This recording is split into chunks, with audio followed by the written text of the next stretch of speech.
ஐஷா சேனலுக்கு உங்களை வரவேற்கின்றோம். நமக்கு ஏற்படக்கூடிய கடன் பிரச்சனைக்கு மிக முக்கிய காரணம் நம் வீட்டில் இருக்கக்கூடிய சமையலறை. அந்த சமையலறையானது இப்படி இருந்தால் கடனானது சேரவே சேராது என்கிறது சாஸ்திரம். நம் சமையலறை எவ்வாறு இருக்க வேண்டும் என்பதை பற்றி தெரிஞ்சுக்கலாம். ஐஷா சேனலை சப்ஸ்கிரைப் பண்ணிக்கோங்க, பக்கத்துல இருக்கிற பெல் ஐகானையும் பிரஸ் பண்ணிக்கோங்க.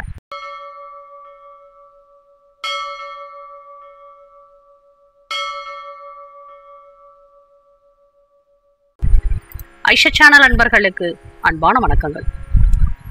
ஒரு வீட்டுல இருக்கக்கூடிய அறைகள் வாஸ்துப்படி சரியாக அமைந்து விட்டால் நமக்கு வரக்கூடிய பிரச்சனைகள் பாதியாக குறைந்துவிடும்.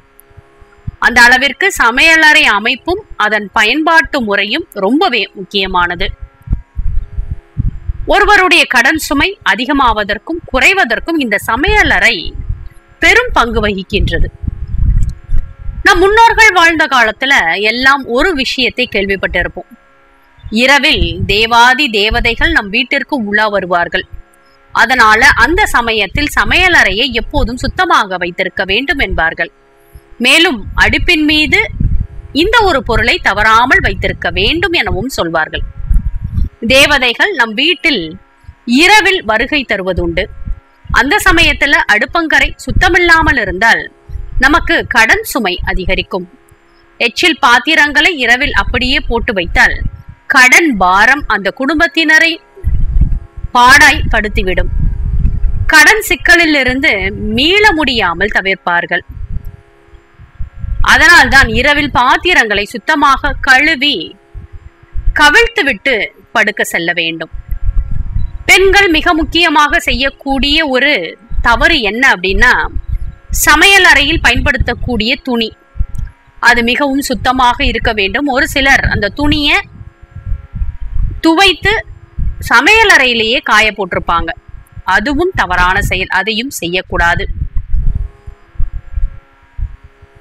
சமையல் அறையை சுத்தம் செய்யும் பொழுது அடுப்பங்கரையில ஒரு பருக்கை கூட இல்லாமல் எல்லாவற்றையும் துடைத்து விடக்கூடாது.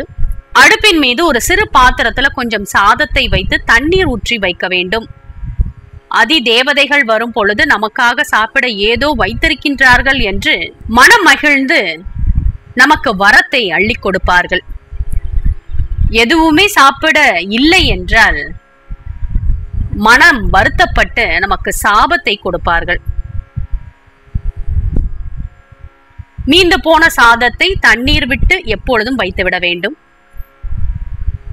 சாதம் மீந்து போகாமல் இருந்தாலும் ஒரு கைப்பிடி அளவிற்கு சாதத்தையாவது ஒரு கிண்ணத்தில் போட்டு தண்ணீர் ஊற்றி வைக்க வேண்டும்.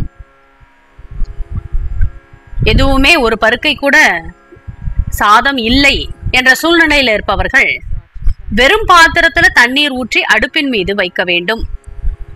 அடுப்பை காலியாக வைத்திருக்க கூடாது. இது கடன் சுமையை அதிகரிக்க வழிவகை செய்யும்.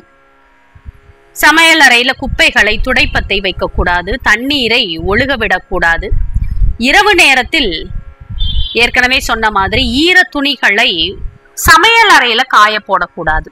அடுப்பங்கரையை இப்படி வைத்து கொண்டால் கடன் நமக்கு சேரவே சேராது. இப்பெல்லாம் பாத்தீங்கன்னா வீடுகள்ல ஒன்றிற்கு மேற்பட்ட அடுப்புகள் இருக்கு. எத்தனை அடுப்பு இருந்தாலும் அத்தனை அடுப்புகள்லையும் பாத்திரத்தில் தண்ணீர் ஊற்றி மூடி வையுங்கள். காலையில் எழுந்ததும் அந்த நீரை செடிகளுக்கு ஊற்றிவிடுங்கள். இரவு சாதத்தில் தண்ணீர் ஊற்றி வைத்தால் மறுநாள் காலையில அந்த தண்ணீரில் நுண்ணுயிர் பெருக்கம் அதிகரிக்கும். இந்த நுண்ணுயிர்கள் உடலில் பல்வேறு நன்மைகளை நமக்கு செய்யக்கூடியது.